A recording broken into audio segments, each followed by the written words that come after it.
বাইরে কি রোদ, এই গরমে মানুষ কিভাবে কাজ করবে? খাল বিল সব শুকিয়ে একাকার। আরে দাঁড়িয়ে দাঁড়িয়ে দেখছো কি? সরো আমার সামনে থেকে, অনেক কাজ বাকি আছে আমার। জমিতে যাচ্ছ এই গরমে? হাতে তো আর পেট চলবে না, কাজ করে খাওয়া লাগবে। বৃষ্টি তো দূরে থাক, আকাশে কোনো মেঘেরই দেখা নেই। পানির অভাবে আমাদের ফসলগুলো এবার নষ্ট না হলেই হলো। কি আর করার, মোটর দিয়ে যে আশেপাশে পুকুর থেকে নিজে জমিতে পানি দেবো সেই সামর্থ্য তো আর আমার নেই। যা টাকা ছিল সব চাষাবাদ করতেই খরচ হয়ে গেছে। এখন এক উপরওয়ালা দিকে তাকিয়ে থাকা ছাড়া আর কোনো উপায় নেই। সৃষ্টিকর্তা, আমাদের দিকে মুখ তুলে তাকাও এবার। গতবারের মতো এবারের যেন বড় কোনো ক্ষতি না হয়। সুমন, একা একা কত খাটবি তুই? তোর ছেলেটাকে সাথে করে নিয়ে যা, তোর কাজে সাহায্য করবে। না মা থাক, ও ছোট মানুষ, ও পড়ছে, পড়তে দাও। একদিন লেখাপড়া করে ও অনেক বড় মানুষ হবে, আমাদের সবার মুখ উজ্জ্বল করবে। তুই নিয়ে সারাদিন বসে থাকলে কি আর মুখ উজ্জ্বল করা যায়? তুই তো নিজেই ওর থেকে ছোট বয়সে তোর বাবার সাথে গিয়ে কাজ করেছিস, ও তাহলে ছোট হলো কিভাবে? মা আমি কি খুব ভালো আছি? আমি চাই না আমার ছেলে আমার মতো একই দশায় থাকুক। ওকে যেন দুমুঠো ভাতের জন্য এত সংগ্রাম না করা লাগে। সেই জন্য আমার যা যা করতে হয় আমি করবো। এত ভাবনিস না, পরে দেখা যাবে তোরা যে দুমুঠো ভাত খেতে পারছিস তোর ছেলে পেলে তাও পাবে না। এই বয়স পরিশ্রম করার বয়স, যে যত পরিশ্রম করবে সে তত বড় হবে জীবনে। তোর বাবা আজ কম পরিশ্রম করেছে বলে তোদের এই অবস্থা। তোর ছেলেটাকেও এখন অমন বানাস না। না আমার ছেলে অমন হবে না, আমিও তো কম পরিশ্রম করিনি, কিন্তু তাতে কোনো লাভ হয়নি। আমার ছেলেও পরিশ্রমী এবং তার পরিশ্রমটাকে একদিন সফল বানিয়ে ছাড়বে। যেমন চাই কর, আমার কি? আমরা কিছু না বললেই ভালো। যাও, তুমি কাজে যাও। ঠিক আছে যাচ্ছি। কথা বলে আমার কতটুকু সময় নষ্ট করলে শুধু শুধু তোমরা।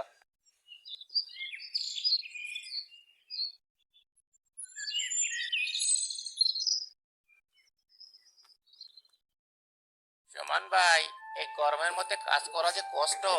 আমি তো একা সামলাতে না পেরে লোক ভাড়া করেছি। তুমি একা একা সব কাজ করছো? কি আর করবো, আমার তো আর তোমার মতো টাকা পয়সা নেই যে লোক দিয়ে কাজ করাবো। তোমার অবস্থা দেখে সত্যিই খারাপ লাগে সুমন ভাই। তোমার দাদা কত বিত্তবান মানুষ ছিলেন, এইসব জমি জমা তার নামেই ছিল। আর তুমি তার নাতি হয়ে আজ এভাবে কষ্ট করছো। আগে আমার বাবা তোমার দাদার হয়ে কাজ করতো। আজ আমরা কোথায় আর তোমরা কোথায়? সবই কপাল, বুঝলি তো বৌদি ভাই। আমি কাউকে দোষারোপ করি না। তাই ভালো। আমিও না। আমি পারলে তোমাকে সাহায্য করতাম, কিন্তু আমার তো খরচ কম হয় না। এতগুলো লোক, তাদেরকে টাকা দেওয়া, খাবারের ব্যবস্থা করা, আরো কত কিছু করা লাগে। আমার নিজেরই কম পড়ে যায় এত দিক সামলাতে গিয়ে। এখন আবার টাকা খরচ করে পুকুর থেকে জমিতে পানি দেওয়ার ব্যবস্থা করছি। যে রোদ, বৃষ্টি আসার কোনো সম্ভাবনাই নেই। সমস্যা নেই, এমনিও কারো থেকে সাহায্য নিতে পারি না আমি। বৌদির জমিতে পানি দিতে গিয়ে তার লোকেরা ভুলে সুমনের জমিতে পানি দেওয়া শুরু করলো। করছোটা কি তোমরা? এই এক ফোঁটা পানি কত দাম তোমরা জানো? সেটা আবার অন্যের জমিতে বিনামূল্যে বিলিয়ে বেড়াচ্ছ। এই জন্য তোমাদের ভাড়া করেছিলাম এতগুলো টাকা দিয়ে। ভুল হয়ে গেছে, এখনই আপনার জমিতে পানি নিয়ে যাওয়ার ব্যবস্থা করছি। তো যা বললাম, পারলে আমি তোমার উপকার করার সর্বোচ্চ চেষ্টা করতাম। তোমার দাদার দানশীলতার কারণে আজ আমরা এ পর্যন্ত এসেছি। নয়তো আমাদেরকে হয়তো তোমাদের চেয়েও খারাপ অবস্থায় থাকতে হতো। এই উপকার আমি কোনোদিনও শোধ করতে পারবো না। বুঝতে পেরেছি, তুমি তো সাহায্য করতে চেয়েছো, উপকারের কথা স্বীকার করেছো, সেটাই অনেক। এইটুকু বার কয়জন করে। হ্যাঁ হ্যাঁ, সেটাই। আমি কাজে যাই তবে।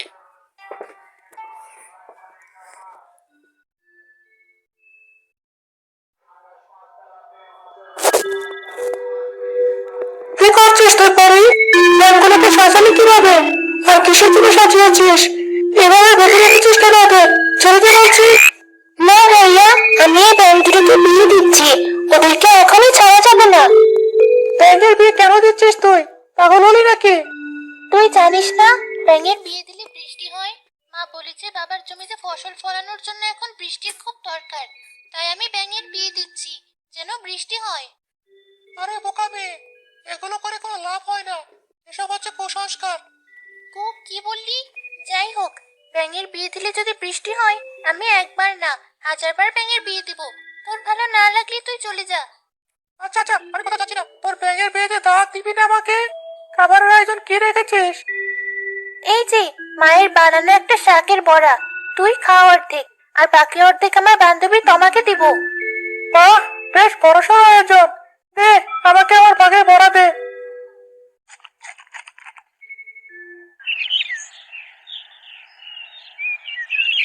তুমি এলে অবশেষে। মুখটা রোদে পুড়ে কেমন কালো হয়ে গেছে। দাঁড়াও, এখনই তোমাকে শরবত বানিয়ে দিচ্ছি। ঠিক আছে দাও।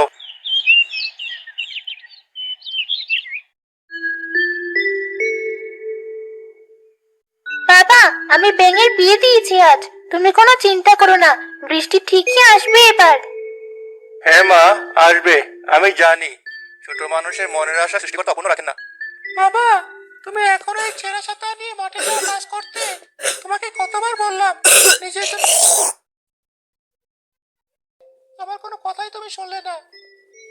স্কুলে আসতে যেতে কষ্ট হয়, তাই কিনে দিয়েছি। আমাকে নিয়ে তোর এত চিন্তা করতে হবে না। আমি তো আর তোমার মতো সারাদিন বাইরে থাকি না, কিন্তু তুমি থাকো। আমার চাইতে তোমারই ছাতাটাই বেশি দরকার। হ্যাঁ সুমন, সারাটা দিন বাইরে রোদের মধ্যে কাজ করিস, কি হবে ভালো ছাত্রটা নিলে? আমার এখন ছাতা লাগবে না। আমার যতদিন পর্যন্ত বয়স আছে, আমি তোমাদের সবার ভালোর চিন্তা নিজের আগে করব। এটাই নিয়ম। এত খেটে অকালে মরে যাস না বাবা, আমার একটা মাত্র ছেলে তুই, তোকে আমি তোর বাবার মতো হারাতে চাই না। আমার কিছু হবে না মা, তোমরা সবাই ভালো থাকলে আমিও ভালো থাকবো। ঘরে বাজার কিছুই নেই। মা, ঘরে নুন আর কাঁচামরিচ তো আছে, ওগুলো দিয়ে ডলে ভাত খাবো আজ। কিন্তু এভাবে আর কতদিন? যতদিন পর্যন্ত বাবা ফসলের টাকা ঘরে না তুলতে পারে। দোকানে আবার কাল তার পাওনা টাকার জন্য বাড়িতে এসেছিল। পরে আর কিছু না পেয়ে ঘরে থাকা আমাদের কয়েকটা হাঁড়ি পাতিল বিক্রি করে দিয়েছি। এ কি বলছো বৌমা, এখন তাহলে আমরা রান্না বান্না সব কিসে করব?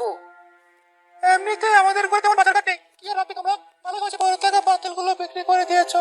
পরে যখন পাতিলের রাতার মধ্যে কিছু থাকবে, তখন নয় পাতিল কিনো। বাহ, বুদ্ধিমানের মতো কথা বলেছিস। আমার ছেলের লেখাপড়া শিখে দিন দিন আরো বুদ্ধিমান হচ্ছে। অভাবের সময়ও সে ভীত না হয়ে তার বিকল্প খুঁজে বের করেছে। তোমার থেকে সব শেখা বাবা। ওই পুস্তকের চেয়ে আমি তোমার থেকে জীবন সম্পর্কে বেশি শিখেছি।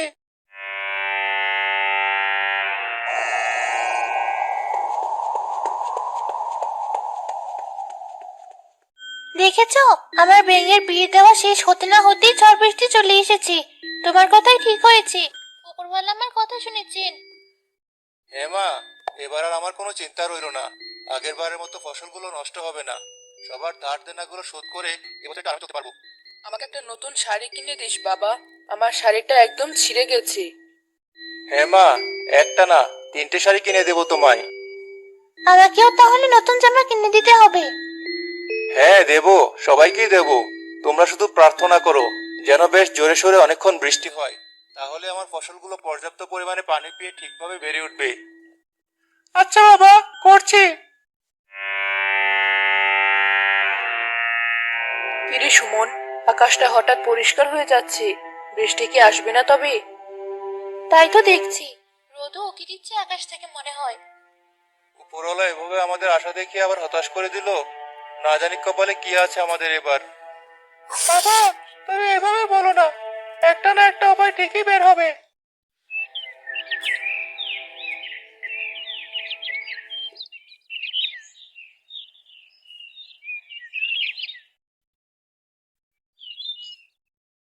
তোমার জন্য একটা দুঃসংবাদ আছে সুমন ভাই।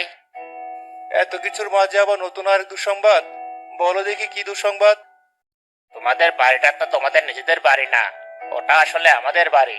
তোমার বাবা মারা যাওয়ার আগে তোমাদের বাড়িটা আমার বাবাকে লিখে দিয়ে গিয়েছেন। আমি এতদিন পর কাল কাগজ ঘাটাঘাটি করতে গিয়ে খুঁজে পেলাম সেই দলিল। কিন্তু আমার বাবা তো এর আগেই তোমাদেরকে আমার অনেক জমি লিখে দিয়ে গেছেন। আবার আমাদের বাড়িটা তোমাদের লিখে দিতে যাবেন কেন? তিনি আমাদের থেকে অনেক করোড় টাকা ধার নিয়েছিলেন, সেই টাকাই শোধ করার জন্য হয়তো। আমি মূর্খ মানুষ, অত কিছু বুঝি না। দলিলটা মতিকে দেখিয়েছিলাম, ও পড়ালেখা জানা মানুষ। ও আমাকে যাই বললো আমিও তোমাকে তাই বললাম। তোমাদের তো জমি জমার অভাব নেই, এই বাড়িটা অন্তত বাদ দিতে পারো না? আমি আমার ছেলে মেয়ে নিয়ে এখন কি করব, কোথায় উঠবো? ওদেরকে নিয়ে তো পথে বসা লাগবে এখন। আমি নেহায়াতি দয়ালু মানুষ বলে তোমাকে 3 দিনের সময় দিচ্ছি। এই 3 দিনের ভেতর তোমরা নিজেদের ব্যবস্থা করে নাও। ঠিক আছে, দেখছি কি করা যায়।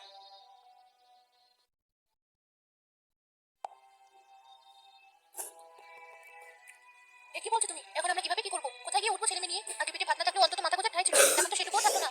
এই বুড়ো বয়সে এসে হয়তো ঝামেলা করতে হচ্ছে, শেষ বয়সে এসে নিজের বাড়িতে মরতেও পারবো না। ভাইয়া, আমাদেরকে এই বাড়ি থেকে বের করে দিবে? আমরা এখন কোথায় থাকবো? বাবা একটা না একটা থাকার ব্যবস্থা করবে, তুই চিন্তা করিস না বোন। আচ্ছা ভাইয়া। তোমরা বাড়িতে যা আছে সবকিছু গোছগাছ শুরু করে দাও, আমি দেখি থাকার কোনো ব্যবস্থা করতে পারি কিনা।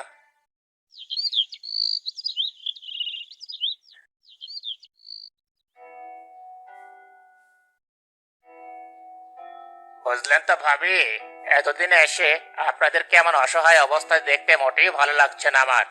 আমার বাবা ছিল সুমনের দাদার একজন বিশ্বস্ত কর্মচারী। তার দয়ার কারণে আজ আমি এ পর্যন্ত আসতে পেরেছি। তিনি আমার বাবাকে অনেক ধন সম্পত্তি দান করে গেছেন। চুপ থাক তুই মিথ্যুক। আমি সব জানি তোদের চালাকি। আমার শ্বশুরের সরলতার সুযোগ নিয়ে সবকিছু লিখে নিয়েছিল তোর বাবা। এখন আবার ভালো সাজার নাটক করতে এসেছিস আমাদের সাথে। তোর দয়া নিয়ে বেঁচে থাকার চেয়ে আমরা না খেয়ে মরে যাব, তাও ভালো। মা, তুমি শান্ত হও, এমন করো না। সে আমাদেরকে 3 দিন সময় না দিলে আমরা বিপদে পড়ে যেতাম। এখন অন্তত ছোট হলেও একটা মাথা গোঁজার ঠাঁই পেয়েছি অন্যের বাড়িতে। ওদের জন্যই তো আজ আমাদের এই করুণ অবস্থা। বাপের থেকেও বড় হারামি হয়েছে তার ছেলে। এজন্যই মানুষের ভালো চাইতে হয় না। মতি, ওদেরকে বাইরে থেকে বের করার ব্যবস্থা করো তাড়াতাড়ি। নিজের জায়গাতে অন্য মানুষের এত হাউকাও দেখতে ভালো লাগছে না। আপনার হাতে দলিলটা দেখি, যেখানে আমার বাবা আপনাদেরকে জমিটা লিখে দিয়েছেন। এই নাও দেখো। অবশ্য তুমি ছোট মানুষ, তুমি এসবের কি বুঝবে? তাও সব পরিচয় দিয়ে তো দেখো। আমার বড় ভাই উকিল হওয়ার ইচ্ছা, যেন আমাদের গ্রামের মতো সহজ সরল মানুষদেরকে কোনো বাটপার না ঠকাতে পারে। আমাদের গ্রামের লাইব্রেরিতে ওকালতি নিয়ে যে কয়টা বই আছে, সব বই আমার পড়া শেষ। মানুষের খেতে কাজ না থাকলে যা হয়, চাষার ছেলে ঠিক মতো খেতে পায় না, তার নাকি আবার উকিল হওয়ার শখ। জি, দিন এবার।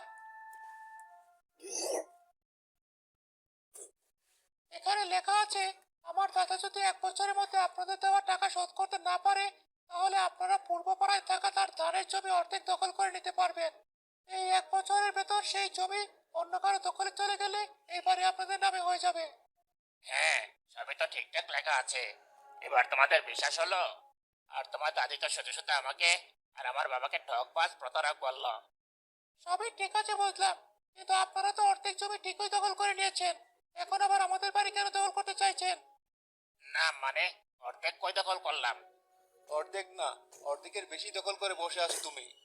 এর উপর আবার আমাদের বাড়ির জমি দখল করতে চাইছেন? না না, কোথাও একটা ভুল হয়ে যাচ্ছে। ওই চাষাবাদের জমিটা তোমার দাদা আমাদেরকে এমনি অন্য কাগজে লিখে দিয়েছিলেন, তাই আমি এই বাড়িটা দখল করতে এসেছি কাগজ অনুযায়ী। তাহলে ওই জমি লিখে দেওয়ার কাগজটা আমাকে দেখান আগে, তারপর আমরা এই বাড়ি ছাড়বো। আছে হয়তো কোথাও পরে বাড়িতেই, আমি একটু পরে আনছি। কিন্তু তুমি এসব বানিয়ে বানিয়ে বলছো না তো আমাকে। এই মতে কাগজটা পরে দেখো তো, ও যা বলছে সব ঠিক আছে কিনা।